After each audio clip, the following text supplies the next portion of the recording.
It's Friday, June 2nd, 2023, and this is episode 284 of You Can Bet on That.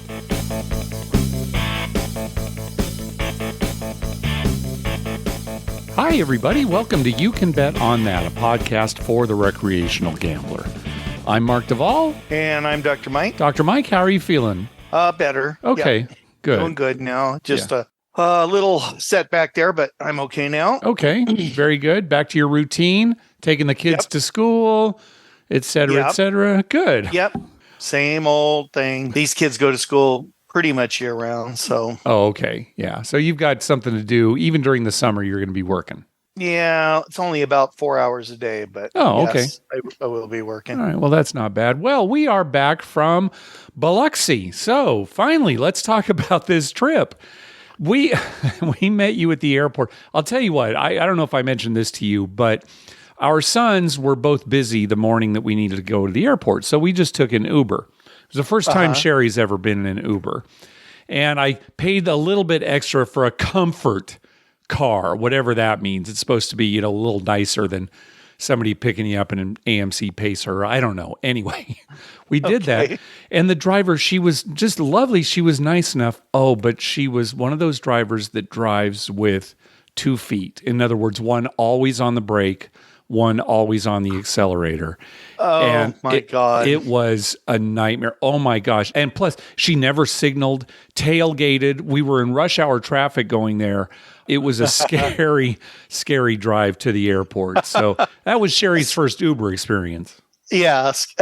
Now, I've told you before that cab drivers typically are better than regular Uber drivers. Based on your experience, I guess, is what you're saying? Yes, based on my experience. Would you agree with that or not? I'm not going to agree with it just because I can think about some scary cab rides that I've had in the past with you.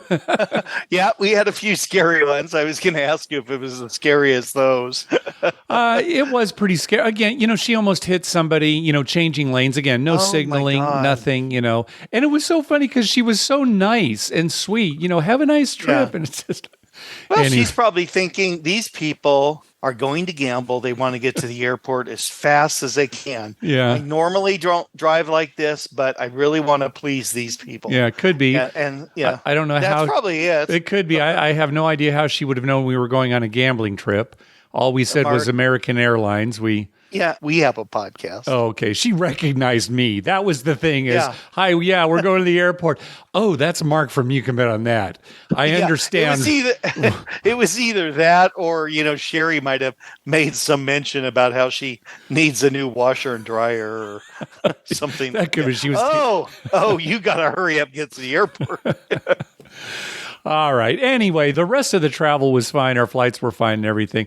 We arrived in New Orleans. You were about an hour behind us, so we went and got a rental-car, and then the three of us drove to Biloxi. Not much to say. It was a good drive. We didn't hit any bad weather. Dropped you off at IP, and then we headed to Beau Rivage, which is where we stayed. We basically went straight to bed. You did some gambling that night, right? Yeah, I did some gambling that night, and that actually worked out well. First night, second day, good. Yeah. Next 2 days, not as good. Yeah, we kind of talked about, I was on The Better Life with Tim and Mississippi Rob. We kind of talked about this a little bit. There really aren't any gambling stories to tell. I can't look back and think, here's what right? I have a couple. Well, okay, then jump in then. Let's hear a couple.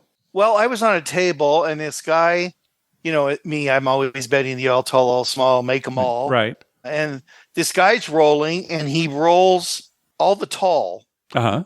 And all he needed to make on the small so that, I would have this nice little win and come back was a 4. Okay. And he rolled for a while and then he couldn't make a 4.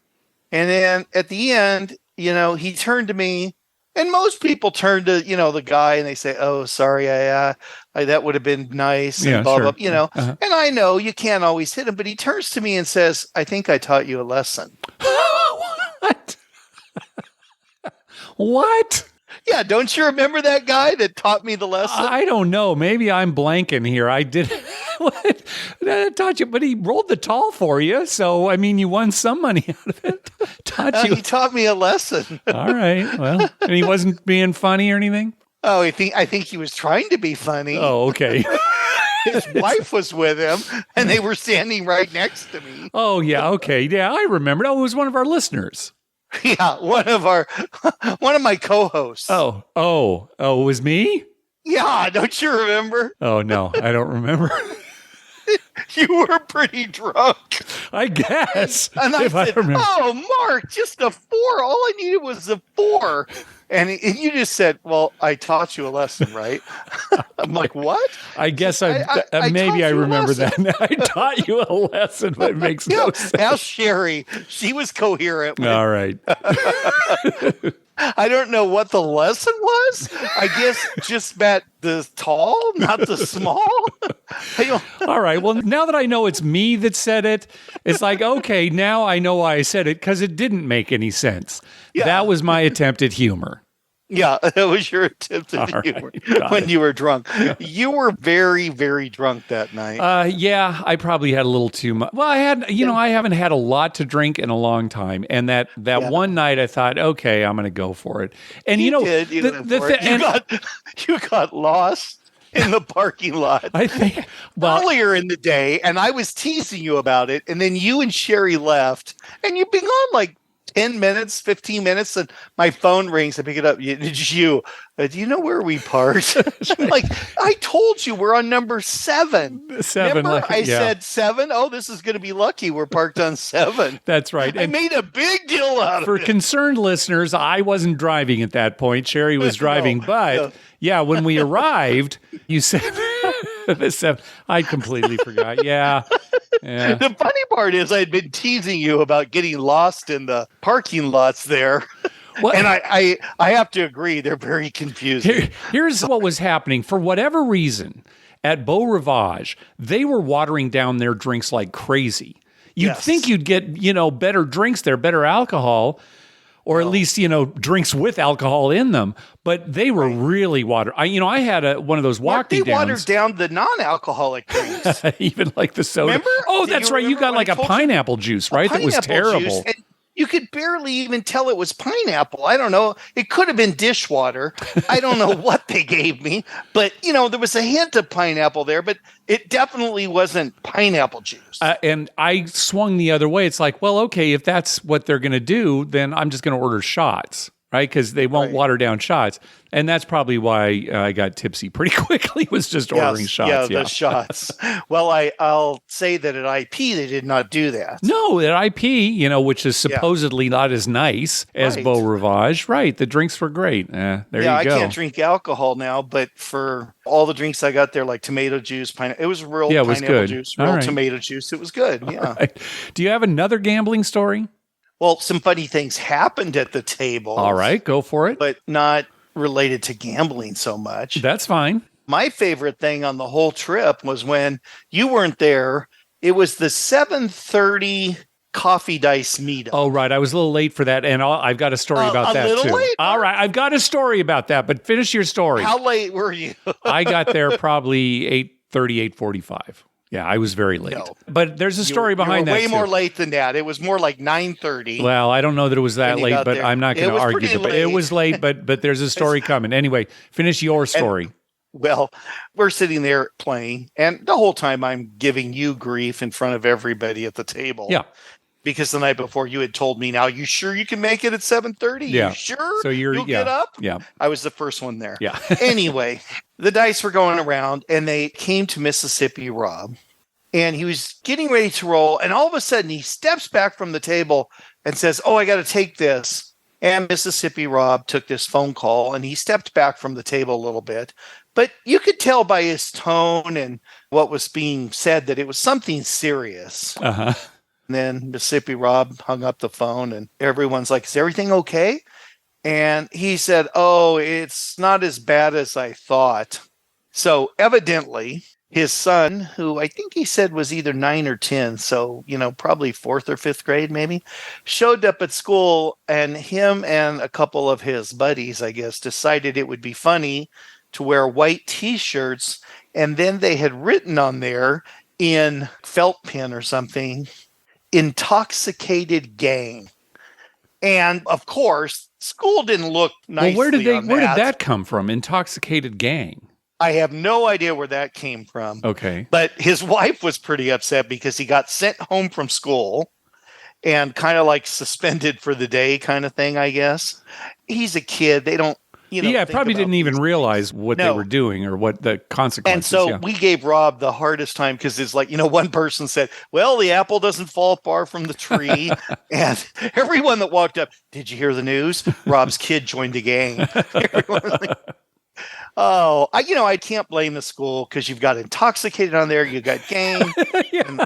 Last year, the inebriated gang and the intoxicated gang kind of had a little, they had a rumble? Tension. Yeah, a little rumble between the two of them. So they didn't want that to happen again this year. Yeah. He showed me a picture, Mark. I laughed so hard because it's in like, 4th or 5th grade writing. Right. Where, Yeah. one letter is bigger than the other. And it said intoxicated. Now, if I'm the principal, I'm, telling them, look, here's why you shouldn't do that. But you're not getting suspended because, first of all, you used intoxicated. Whether you know what that means or not, you did spell it right. You got to give a kid credit for that. How many 9-year-olds or 10-year-olds know what intoxicated means? Mm-hmm. Well, maybe Rob's kid does. Yeah, that depends on, where they grew up. I'm sure there are quite a few who know. Anyway, I laughed all day about that. And I could just see that happening to me when I was a kid. That's right. I'm sure there was plenty of instances of that where I did something so stupid and then, got in trouble for it. Yeah. Any other gambling or gambling adjacent stories before we move on to sort of it was funny. Schedule? There wasn't that many exciting things. The dealers at IP cuss a lot.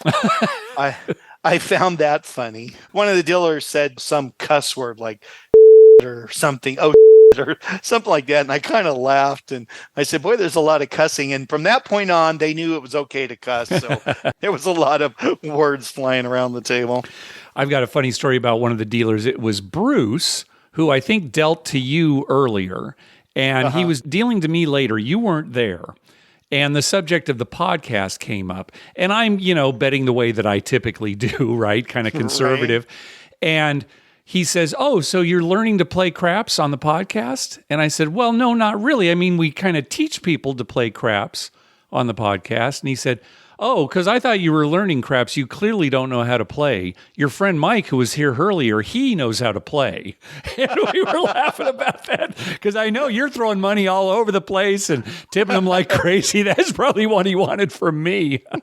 Right. That's probably what he wanted from you. Instead, he got a line bets, no odds, or half odds, not even single odds. Yeah. So... yeah, I thought the dealers at both places were very good. The dealers at Beau Rivage were a little surly at first, and then they kind of lightened up a little bit. They were definitely better natured at IP initially, yeah. Oh, yes. And they just at IP, they had no problem with anything. But yeah, it seemed like they were a little, I guess surly is the right word at Beau Rivage. That might be a little strong. Well. Yeah. He kind of gave me a little grief about a few things. Okay. Yeah. And that's fine because some of them, I probably deserved it. No doubt about that. Well, one big surprise for us when we were there, I was walking out of Beau Rivage and I looked at the blackjack pit. And I turned to Sherry and I said, I think I know that floor person. And I looked, and sure enough, it was Dawn, who was a dealer. Dawn. Yeah, used to work at Harrah's, Southern California. And I went up and said hi to her, and she was maybe remembering me, not quite sure. But later that night, when you came over to Beau Rivage, she was working box on one of the games, and we walked up, and at that point, it was clear. She said, oh, yeah, I thought about it for a little bit. And yeah, exactly. Of course, I remember you guys. So it was kind of fun. There was Don. We didn't expect to see any former dealer from Harrah's, Southern California anywhere there. So we played at her table for a little bit. Yeah, it was fun seeing her. Oh, yeah, absolutely. She is very nice and everything. Well, let me tell you the story about why I was late for Coffee Dice that one day. So the day before, Sherry and I did a lot of sightseeing. It was before anybody was really getting together as a group. And we went over to Ocean Springs and looked over there and went on a hike. And we walked by the Biloxi Visitors Center, and they had bikes that you could rent. And she was thinking, oh, maybe tomorrow I'll rent one of the bikes and bike around. So the next morning, which was the same as Coffee Dice, the Biloxi Visitors Center didn't open until 8 o'clock. So I said, well, I'll go with you, make sure everything's okay, get you set up on the bike and all that kind of thing. So I thought, I'll be late to Coffee Dice, whatever, big deal. And it was nice because the weather said, it was going to be sunny all day, and she was just going to ride around and enjoy the Biloxi atmosphere. So that's why I was late to Coffee Dice. And we played there at Coffee Dice for a little while, and then you and I decided to leave. And as we're walking out, we can see the windows looking out to the front of the casino, and it is absolutely pouring. Not a little rain, but I mean just coming down like crazy. And one thing that we learned while being in Biloxi that whole time is if you look on your weather app and it says sunny all day long, 0 chance of rain, it's probably going to rain real hard for at least 30 minutes. You don't know when, but just keep that in mind. Sunny all day means at least 30 minutes of very, very hard rain. You're spoiled by San Diego weather where it really is 70 all the time. And a hot day it gets to like 80, and a cold day it gets to, 65. It's not the same in the rest of the world. Well, poor Sherry did get drenched. She was out on the bike and returned the bike and then started walking back to the hotel. She was laughing about it because, it wasn't cold, right? It was pretty warm out. And so, but she walked back to the hotel, but she said, oh, come back and pick me up, bring me like a coat or something, because she knew as soon as she hit the air-conditioned hotel casino that she was going to be really cold. Yes. So we drove back to get her. Mike, you were with me. I mean, that rain was coming down while we were driving back. Oh, yeah. It was like painful rain. That's what I call it. When it's raining so hard that if you're standing in it, it kind of hurts, because it's hitting you hard. Yeah. And that's what it was. And I have never in my life ever seen anybody so wet. I think she had the maximum amount of water that a body can retain. I don't know what that is. I don't know if that's measured in pounds or a volume thing, or I don't know how you measure that, but I have never seen anyone look more wet. Yeah, she got up to the room and stepped into the tub, and it basically filled up the tub with all the water that was on her. Yeah, with all the water. Yeah. I believe it. Her clothes. I didn't want to laugh because it's, not. No, funny, but really, I mean, she wasn't funny. cold as long as she was outside. And she was laughing at it too. It's just, the kind of situation. Because when it first started to come down a little bit, she was on the bike and kind of pulled over under a tree. I'll just wait for this to pass. And it did not pass. So anyway, but while she was able to ride around, she had a good time. Another thing, I hope a lot of listeners call in and give you some grief. I mean, you were in a city that is known for their gambling, right? Mm-hmm, sure. Lots of casinos, craps everywhere, and you went sightseeing. You know what I saw at Biloxi? I saw the inside of IP, the inside of Beau Rivage, and the inside of the rental car. You did see the inside of Palace. Although we didn't play there because it was so crowded. We walked through it. That's right. And I saw the inside of Jeff's rental car too. Oh, okay. So that was basically it. Yeah, those are the only two places. Yeah, that we played. We didn't get over to Boomtown or any of the other places. And like we said, Palace was, it was a Saturday night, and there was no room for any of us. Packed. Yeah, we couldn't do it. Packed. So we ended up going back to Beau. Well, I'll tell you what. Sherry and I stayed at Beau Rivage. I'm so glad that we did. That's a great property. We got a room high up, looking over the Gulf. Great amenities. Most of our meals we ate at their restaurant called Salt and Ivy, which is kind of their, generic restaurant. Get whatever you want. But every single one of our meals was great. The last night that we were there, we ate at Stalla, which is their Italian restaurant. Just a fantastic meal. One of the best Caesar salads we've ever had. Now, I do want to say that Eric and Stacy and a group went to Stalla, and they had a terrible experience. They were talking about how bad the service was and the food and everything. So your mileage may vary, but we had a very good dinner. That's kind of what it depends on, really, what kind of service you get, and that varies, right? I mean, Yeah. you could have got a great Depends on what you waiter order, sure, of course. And right, we were sitting and right at how the the cook's doing. we were sitting on a counter that overlooked the kitchen, real close to the kitchen. So that was kind of nice too. yeah. We So could they see had them to doing keep your food from falling on the floor. right. Maybe that was it. You Was could they? see it Oh, and okay. stuff, These yeah. people know that what we give them. They've got their eyes on us. So yeah. My food at IP, which I ate there the whole time, was great. Oh, good. I Okay. had a corned beef sandwich. I had actually asked for a French dip, but she brought me a Reuben, and it was excellent, Mark. It was so thick. I've never had a Reuben with that much corned beef on it. But you asked for a French dip. Yeah, she brought me a Reuben.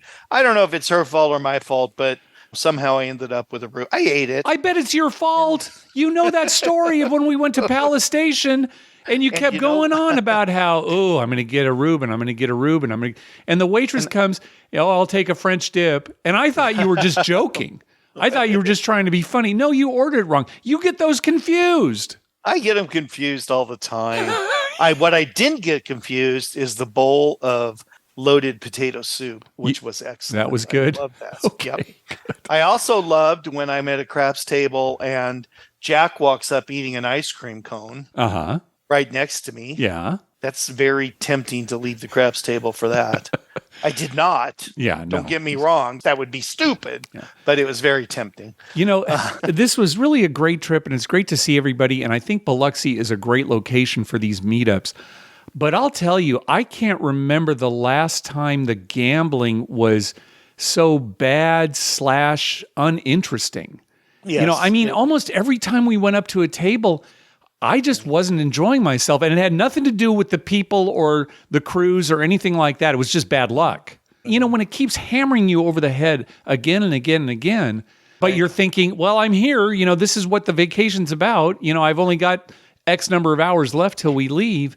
Well, you enjoyed crapless craps, right? Well, good luck on that, right? No, it was terrible. It was absolutely. Mark, I have never seen so many immediate 7-outs. Oh God, and we're betting all the extreme numbers, right? We had talked about how when you buy the 2, 3, 11, and 12, you're going to have high variance, and it's hard to hit them. When they do, it pays a lot, and it has a very low house edge compared to some other wagers, especially since you only have to pay the vig afterwards. Oh yeah, it was brutal. It was just brutal. Yeah. Seriously, that first night, Wednesday night, we got there, and Thursday were good for me. But honestly, after that, Friday and Saturday, oh my God, I couldn't have been any worse. And I'll tell you, Mike, absolutely terrible. You're talking about how Wednesday night, Thursday, you did well. I wasn't gambling during that time. Right, that's when we were going out and doing stuff and eating and sightseeing. Yep. So I missed out on any of the good stuff. Did you ever leave any table ahead? One, and it was like maybe $120. Every other session was a loser. Yeah.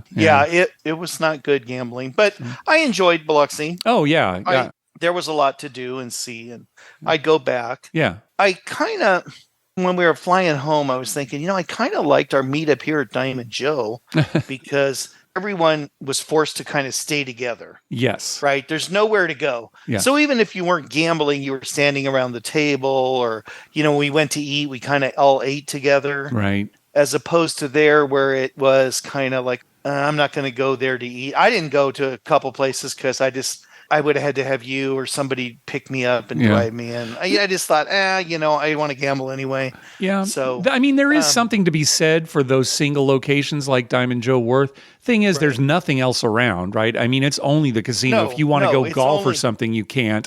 If you want to, go to a restaurant that's not in the casino, you can't. That there is something to be said for that. And, there's something to be said for Las Vegas. Tim and Eric were talking about it on the Better Life 2.0 about how, what's nice about Vegas is you can walk out the door of one casino and right into another one. And even in Biloxi, you pretty much have to get in a car to go from one place to another. There are a couple of exceptions, but I think Biloxi is better than Vegas in that in Vegas, people are just going to spread out. You could have people just all over the place. At least it's a little concentrated. Go downtown, and some of the people want to go to a Caesar's property. Some people want to go to a M Life property. It's just, unless there's something like the Internet Mafia meetups, the early ones, that kind of stuff. Yeah, that was a little more organized where there was events, and so people were going to them. Yeah. So you saw everybody. If it's just gambling and eating, Well, people are going to disperse. Anyway, definitely had a great time in Biloxi. Anything more? Yeah, other than it left such a bad taste in my mouth gambling wise that I have not been itching to get back to a casino anytime soon. I think I need to take I have not gone since we got back. Yeah. Yeah, it left a bad taste in my mouth. Yeah. I'll tell you what, though. Here's where we go next. And I don't know why this isn't the meetup place every year.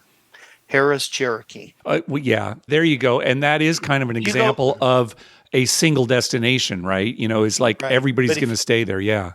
And you're going to spearhead that, correct? Yeah. As soon as I get those shirts done, I'm going to start working on that. All right. Very good. And we did sell some shirts while we were there. I got to get those online. That is now on me. I need to kind of update the website. So stay tuned for that. Yeah, you need to get those going. They're taking room up in my house. I understand. Anything else about the trip, Mike? No. Had a good time. All right. Well, looking forward to next year. Hopefully we can both go. Let's move on to the rest of the show. Well, we've been talking recently about double-deck blackjack games being dealt from a shoe. And last episode, listener Jason suggested that one reason they do that might be because using shoes helps the dealers place the cut card where the casino wants it to be placed to reduce the amount of penetration in the game, which is a countermeasure to card counters. And I said something to the effect of, well, using a shoe doesn't help in the placement of the cut card. Well, we got an email from Chris. He says, just a quick note on the shoe/cut card question. Many properties that deal out of a shoe have a notch in the side so that the cut card always has the same penetration. Very common at locations with the best games. Treasure Island, for example. They will typically shuffle the cards per house rules, provide the cut card for the player to cut the deck, and then insert the cards into the shoe after the cut. They will push the cards to the back of the shoe with one hand, insert the cut card using the notch on the side of the shoe to guide them, and then let the cards fall down properly in the shoe. It ensures a uniform cut every shuffle. The juicier the game, the more likely to see this procedure. TI has the best blackjack on the strip, rules-wise, and their double-deck game has long been a haven for counters. A rogue dealer giving an extra 10 to 15 cards of penetration could be a disaster for them, so they make sure the notch is used properly. All right, so there you go.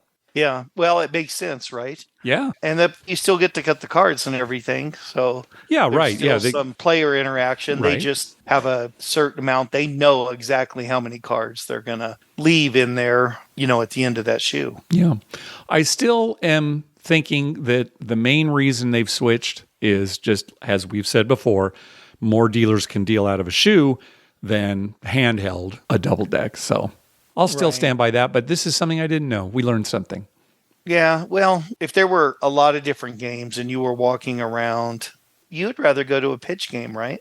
Sure, yeah, but I'd also... a double-deck pitch? Yeah, I mean, I'd rather look for a 3-2 game. That'd be the most important thing to me.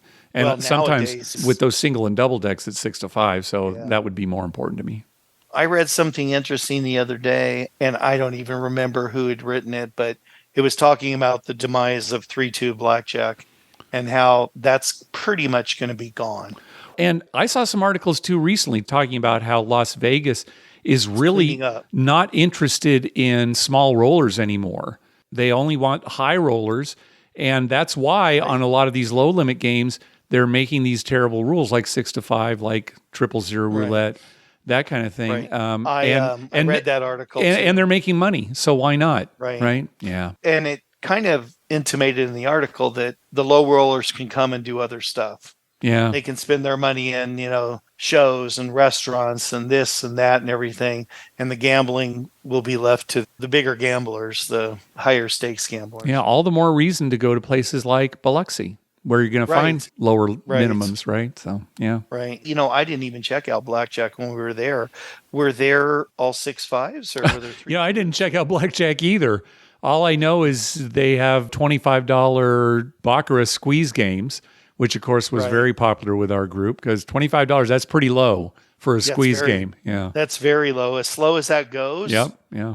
Well, anyway, I think 3-2 blackjack's dead, and people are just going to be stuck with 6-5. And actually, if you're a small-time gambler and you go there with $200 or $300, and it's not something you do regularly, you probably don't care. Well, you probably don't even know. See, that's what the casino's counting on. You probably don't know gamblers the like that difference. are not looking at 6 to 5 and, turning away. They're saying, "Oh, it's open. They don't It's even only know there's a $10." difference. Yeah, Yeah, a lot of them right. don't. Yeah. Exactly. Now, a small gambler who doesn't bet a lot but plays regularly will know the difference. And they're the people who are going to probably be the most impacted by that. Yeah, yeah. All right, we got an email from listener Josh. He says, while playing at a casino in Oklahoma, I noticed that the dealers were charging a vig of $3 for someone who had a $30 buy bet on the 4 and a $30 buy bet on the 10 for a grand total of $60. We have to pay the vig up front where I'm at, and so I'm used to seeing it being collected on single buy bets, but never on the grand total of buy bets. And once a 4 or 10 hit, they proceeded to ask for another $2 in vig rather than the single dollar. When I asked why, they simply said it's Jerry's rule. Jerry is the casino manager, and gave no further explanation. I was hoping you could clarify this for me, as Jerry's rule was not around 9 months ago. Yeah, luckily you don't see this as often, but you do see it. You do still see it on places where you have to collect the vig up front, and maybe $50 would be a better example. Let's say you've got $50 each buy bet on the 4 and 10. Well, if you only had $50 buy bet on the 4, it would cost you $2 in vig. Right. If you've got 50 on both of them, some casinos say, oh, well, that's $100 total. Your vig is 5%, so you've got to pay $5. $5, right. Now, in those cases, typically when one or the other hits, like a 4 hits, they will only ask for $2. They won't ask for $3. They don't keep track of where you're at. I was surprised to hear Josh say that in this example with two $30 bets, that anytime either one of them hit, they asked for $2. Oh, that's too much. That really takes away from the advantage of buying the 4 or 10. Yeah, it substantially decreases your edge there. I think it's a very silly rule. It's going to depend on the casino and, the casino manager.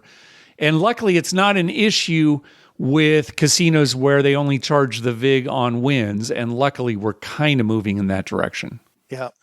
Well, it's the same thing like I was saying with blackjack, Mark.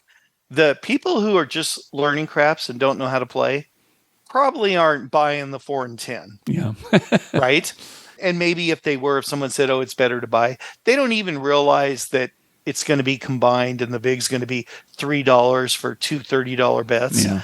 And the guy who's betting a lot is probably not betting $30. He's probably got 100 on each of them, so it's $5 in. Yeah, it doesn't matter to somebody who's got big bets out there. Yeah. Right. And so the person that it's hurting is that middle guy, the guy who bought in for $500 and he wants to go across 30 across on all the numbers or something. That's who it's hurting. And they kind of have you, right? I mean, you can't dispute that. I mean, if Jerry says that, we go by Jerry's rules. There's no Jerry there. At Harris, Southern California, for a long time, they had this rule where you had to pay the combined total. And then 1 week, suddenly they didn't. Oh, no, we changed it. Oh, okay. Yeah. Well, good. Well, they got a lot of grief, I think. Good. I'm glad they got kind of a craps place, right? And that's another thing. It depends on how many games are in town and if that casino's known for craps or, if they just had one table and say, well, that's our rule. If you don't like it, go somewhere else. Well, you're in Iowa. There's nowhere else to go. So you're stuck, right? If I was the dealer in that, I would have gone where that's Herman's rule or a less common name than Jerry. Vladimir. This is Vladimir's rule. I don't know. You say something like Jerry, though, he's hard to track down. Vladimir might not be too hard to track down. Can I speak to Vladimir? He's gone. He's on vacation. Speaking of buy bets, and one thing we didn't mention, in Biloxi at all the casinos, as soon as you get your bets up to $20, they automatically buy the 4, 5, 9, and 10 for you. Yes. They don't even have buy lammers that they need to put on there. It's just automatic. It's automatically bought. I like that. I love that. And again, only paying a vig on wins. I love that because it's fair for everybody. So even if you don't know what you're doing and somehow you get a $20 bet out there, you're getting a good deal. And then the other person doesn't have to yes, I want to buy it. You don't, right. There are some places in Vegas where you do have to. Oh, I want to buy that. Oh, okay.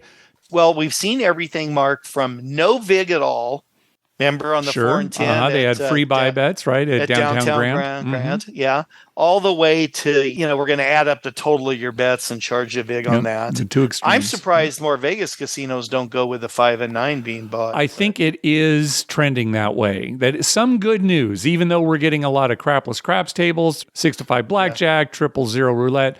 It does look like they are moving towards buying the 5 and 9 with VIG after the fact. So, who thinks of these things? Who thinks, let's have 000, and then you know what? We'll let them buy the 5 and 9. I mean, I don't think it's the same person making the decisions. How about that, Dr. Mike? The craps guy's like, we'll let him buy the 5 and 9, and the roulette dealer, we're having quadruple zeros, a 0 and a 00 green, and then a 0 and a 00 purple.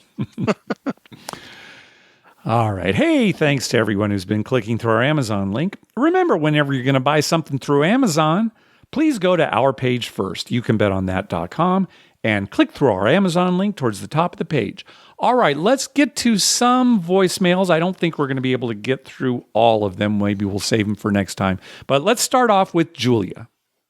Hi, Mark and Dr. Mike. This is Julia from the Pacific Northwest, and I'm just calling to reassure you that my bankroll is in good shape, and I always gamble within my limits, even if it's $50 pie gow. I just want to give a quick trip report. I had a couple days in Vegas. It was supposed to be at Excalibur, but due to some circumstances, I moved over to Park MGM, which is my favorite. I was able to play little craps at Ellis Island at their $10 table and almost got wiped out, but the dealers were fun. There were 3 sisters playing there, one of whom knew exactly what she was doing and was just lighting up the table. And the other 2 were getting good tips from the dealers and learning how to play the game. I had a great craps session at Park at a $15 table where I close to doubled my money, playing my very boring strategy of pass line with single odds and placing the 6 and 8. I did have one thing happen where the dealer kept moving my odds bet away from my pass line bet. And I asked the friend I was playing with why she was doing that. And he said, well, if the dice lands between the chips, it doesn't land on its edge. And that would mean the dealers had to determine which side to count. I hadn't known that. So from now on, I'll be sure to move my odds bet away a little. Pie gow, wondering how to tip there. Some people just give the dealers money. At craps, I always play for the dealers, put it on the pass line bet. And I've been doing that at pie gow, but I noticed people don't seem to do that. Just wondering if there's a standard that I don't know that you guys might happen to know. And in closing, 2 final things about Park MGM that make it suitable for the middle-aged, not so well-dressed people. The first is that the music is never too loud there, so that those of us whose hearing is going a little bit, we can hear the dealers call the numbers. And it's quite small. You can see from one side to the other. So our fading vision is also accommodated. Love the show, you guys. Take care. Bye. All right. Thanks, Julia. All right, Mark, let me handle this for Julia. Go ahead. The reason that she ended up over at Park MGM is because her luggage did not pass the clothing check at check-in at Excalibur. She brought way too many poorly dressed kind of clothes. Okay, so they scan your luggage at Excalibur. At Excalibur. Saying, this is not up to our standards. Yeah, you're across the street. Yeah. We've made a reservation for you. We've taken care of everything. Head on over. And then as far as pie gow tipping, yeah, you just tell them right up front, look, when I win 5 hands in a row, no pushes, there'll be a little something left for you. When you tip at pie gow poker, it's kind of the same as blackjack. You just put a tip in front of your wager for them. Yeah. And if you're playing a commission game, generally they don't charge commission for the dealer's bets. Especially if you just bet like $1. Well, they're not going to ask you for a nickel to pay for the commission on winners. I don't know. If you had a significant tip out there, maybe they would deduct the VIG, the commission, from what they won. But I don't think so. And, so many pie gow games, especially in Las Vegas now, are non-commission. Either they're face-up pie gow or they're ones, that have certain rules where they end up not paying commission. So, but yeah, you just make a bet right in front of yours. That's the big thing at the Pie Gal pit. Hey, Bill, I need another roll of nickels. Got some dimes, too. I'm good on quarters. They made a $3 bet. I need 15 cents. He's exchanging it with it. Dylan, yeah, I got 5 nickels if you got a quarter. A few years back at Zorkfest, I was talking to Heather, the founder of Vegas Aces. She trains dealers and she's got a great online site. But I was asking her, where do you see the fewest tips or the least amount of tipping? Not like carnival games, but the big games. And she said, yeah, Pie Gal probably is the one where it happens the least, even less than craps. And as far as her line bet and her odds bet, yeah, they like them far apart so that if the dice happen to roll down there, if they're rolling towards you, and they get jammed in between the two bets, because then you get arguments too. No, that could have been an 8. No, it's a 7, that kind of thing. And also, she reminded me, you're going to love this story, Julia, about Mark getting chastised by a player in Biloxi about where he should be placing his bets on the pass line. I wasn't being chastised. There was a guy that we found out was a regular who apparently wanted to make sure that when the dice came to him, he had a perfect area to throw it to, like a landing strip, a landing area. And so he didn't want pass line bets straight out. And so about 2 shooters before his roll. Yeah. He walks down to our side of the table, and Mark happened to be at the very center down there. Yeah. And the part that I loved is he whispered. He whispered. He was very nice. It wasn't like, he was very cordial. But he whispered, Yeah, when it comes to my turn, yeah. Like, don't tell anyone this. This is a secret to craps. Right. It's like, okay, I understand we all want to have a good time, but it's not like his rolls were any better than any of the rest of us. In fact, I don't remember him having a single winning roll.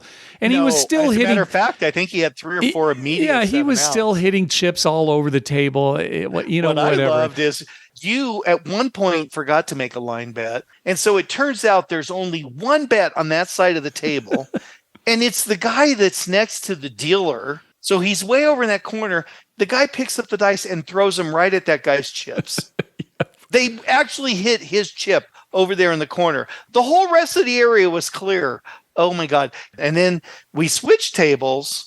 And I guess he didn't remember he had already told you the magic of craps. So he came over and whispered the same thing to you.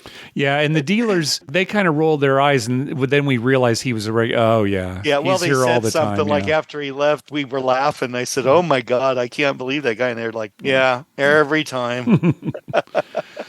All right. Let's hear from our good friend, Vinny. What's up, Mark and Dr. Mike? This is Vinny Chens from 7 Out. Figured because we don't put out episodes ever, it would be great to call in with a trip report. Just listening to you guys, obviously, every episode, and really appreciate what you do. Just got off the Oasis of the Seas, Royal Caribbean, a cruise with 18 family members that went very, very well. Lots of memories, lots of great times. I am a big fan of cruise ships. No, you guys don't go on them, or at least talk about them much, but obviously, there's a casino on board. And the Oasis of the Seas newly renovated their casino over the past couple of years. Was happy to see a pretty decent slot selection, at least for my taste. Things like the Heidi slots and the Huff and Puff slots, video poker, all things I love. Mixed in with some of those kind of, I guess you can call them carnival, Dave and Buster type gambling games like the crane game and all these weird games with the coins that fall over the edge and you can make money that way that you see at carnivals. But a great time. But really wanted to just mention the crap situation for any of your listeners that are thinking about going on a Royal Caribbean cruise. Was very, very happy to see that there were 2 tables that were open, full tub, both times, $10 limits, which was nice because, how often do we find $10 limits in any land-based casino anymore? So was very, very happy to see that. However, a little bit of downside. It seems that if you bet $10 on the pass line, you are only allowed to get single odds. Now, I did realize after a few sessions that if you did bump it up to $25 on the pass line, they would give you double odds, and then go to a more traditional 3, 4, 5 odds if you placed $50 on the line. Now, wasn't trying to make this a Vegas-style trip, right, with the family most of the time, so was not putting $50 on the line very often, if at all. In fact, I really did just stay away from the pass line completely, which not sure if that's something you would recommend or have done if these odds or this situation, presented itself to you. But I really just kind of did my normal place bets, my normal hard ways. Sadly, they did not have any bonus, all tall, small, or anything like that. Another downside, I would say, that kind of caught me off guard, and there clearly is a sign, so probably I should have read it before complaining. But if both dice did not hit the back wall, it was a no roll right away. So no warning at all, and this would happen pretty often on a full tub, right? New craps players that haven't played before walk up to the craps table on the cruise, want to know how to play. I'm used to them maybe accidentally taking the dice off the table with both hands, things like that, but most of them don't hit the back wall the first time. So there was a lot of no rolls. Again, no warning, just no roll. Again, I really do appreciate all that you do. Highly recommend the cruise experience for gamblers out there. Was able to easily get a comped cruise for next time with the limited amount of gambling that I did. And I'm sure most of you have offers from your land-based casinos giving free cruises. So highly recommend taking advantage of it. Recommend Oasis of the Seas. And I hope to be, putting out an episode one day this year. I don't know. Who knows? 7 out. All right. Thanks, Vinny. And good luck at the World Series of Poker. I assume he's going this year, and it just started up this week, so good luck. Yesterday, right? Yeah. Mm-hmm. You know what I'd like to know, and Vinny didn't mention this, is what were the limits on that table? Is it $500? Oh, the $2,000? max? Yeah, the max. Usually it's $500, yeah, on a cruise ship like that. Like I know what I'm talking about, but I'm guessing it would probably be $500, yeah. Yeah, if they're letting you go 5 times odds on higher bets. Yeah. That's kind of weird. I've never really heard that where you can only take certain odds on them depending on how much you bet. I seem to remember in the olden days at Casino Royale, when they used to have the 100 times odds, you had to bet $5 before you could take advantage of the 100 times. Like if you were, this was back when it was like a $2 or $3 game. You're right. You're right. Yeah. It was like a $2 game or something, and you had to bet at least 5 before you could take 100 times. Yeah. So, but it is not that common anymore. Yeah. No. Another thing, and you can tell me that I'm crazy or something when I say this, but I was thinking about this the other day about hitting the back wall. Yeah. I see where that maybe is more important in a craps game on a ship. And here's why I'm going to say this. You have people from all over the world, maybe on a cruise ship, and you may have a lot of people also who aren't craps players, who just, I'm going to try the casino out, and they're learning the game and stuff. And also the people who work on the ships, like the dealers, are not just dealers, they have a bunch of other jobs on the ship, and they also are from all over different parts of the world. And so I think it's more of just a thing like, well, we just want to make sure it's a fairer game. There's no cheating going on between, like, say, somebody who's from some part of the world and happens to have a buddy who works on the ship, or new people, or just, they're just trying to make sure it's a fair game. I don't follow you at all, Dr. Mike. The chances of it was somebody. I just think that on a cruise ship, the reason they're real adamant about that is because they don't want to take a big hit. I don't. People cheating. Okay, I mean, no casino wants to. I don't know why a cruise ship would be any different. I don't know why. No casino wants to, but on a cruise ship, if you got away with it like 2 or 3 nights and made a big killing, maybe by the time they figured out what was going on, you're already off the ship. How is that different from just a land-based casino? Well, land-based casino people, they're greedy and they just stay there at the casino, and if they hammer them for 3 times and 2 weeks later they're back again. All right. Where you're not going to do that on a cruise ship, you're going to get off. Okay, I give your theory no credit at all. I thank you for saying it. It's always entertaining to hear your ideas, but why more important on why do you think they're adamant about that? Well, not every cruise ship is. Why were they adamant about it on the ship that Vinny was on? It could be because now, and maybe you touched upon this a little bit, that the dealers, aren't just dealers, they do other things. And maybe it would be easier to cheat on some dealers who aren't as experienced. I'll tell you what, Mike, let's talk about this more on the next episode, because I want to talk about the cheating scandal that has happened at Cosmopolitan about dice sliding on a table.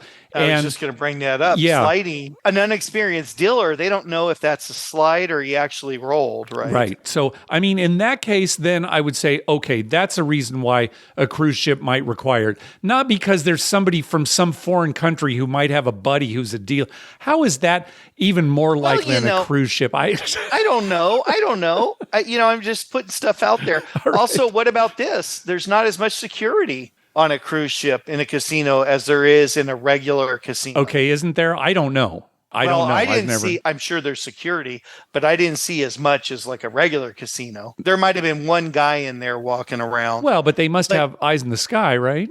Well, yeah, I assume. I mean, I don't even know about that. I don't know how that works.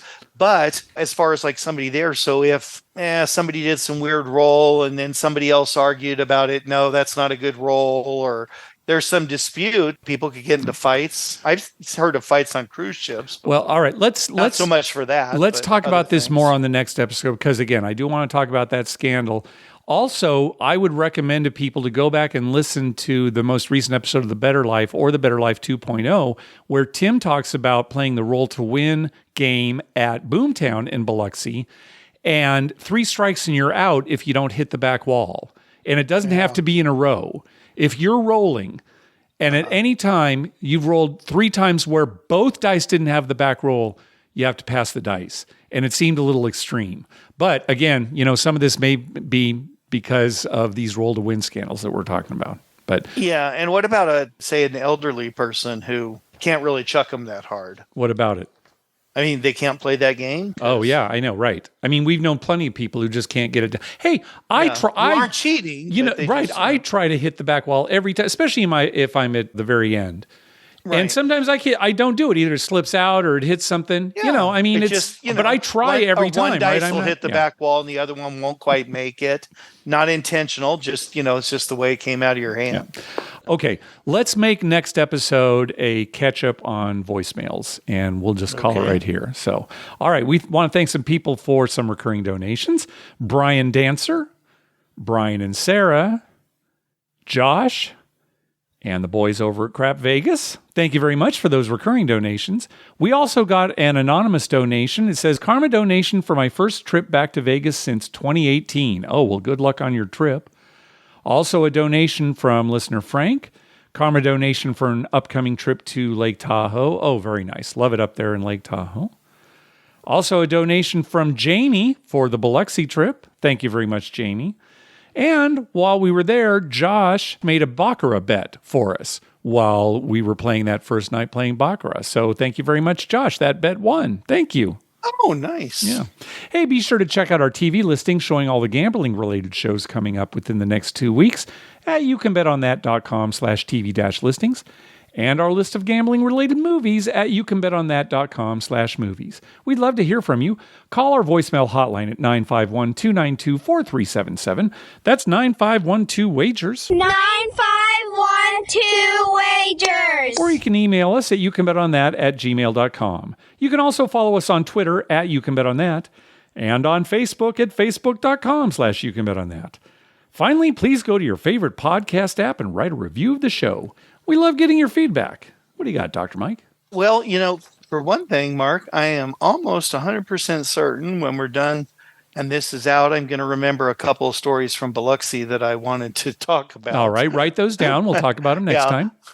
I'll write them down. Always the case. I'm on the spot. I can't remember. I can't remember anything anymore. My wife calls me a goldfish. And why is that? Because goldfish have bad memories? They have no memory. Oh, no memory. Okay. Yeah. If I remember correctly, same with like ostriches.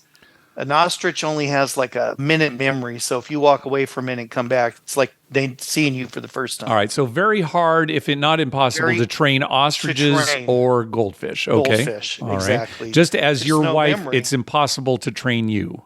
Well, yeah, that's a lifelong chore. Okay. I think it's going to take more than her life to train me. Okay. Probably going to take about eight or nine lives. Got it.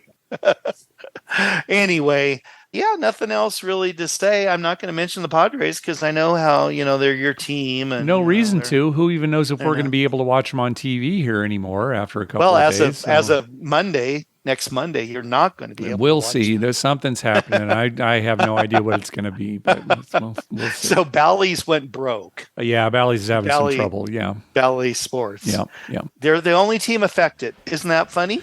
That's super funny. Super funny. See, the Twins here in Minnesota, they're on Bally's too, but Yeah. we still get the games on regular Yeah, TV. well, you're the big Twins fan, so good for you. We're in first place, Mark. Yeah. Barely above 500, but in first place. All right. Well, thanks for listening. Good night.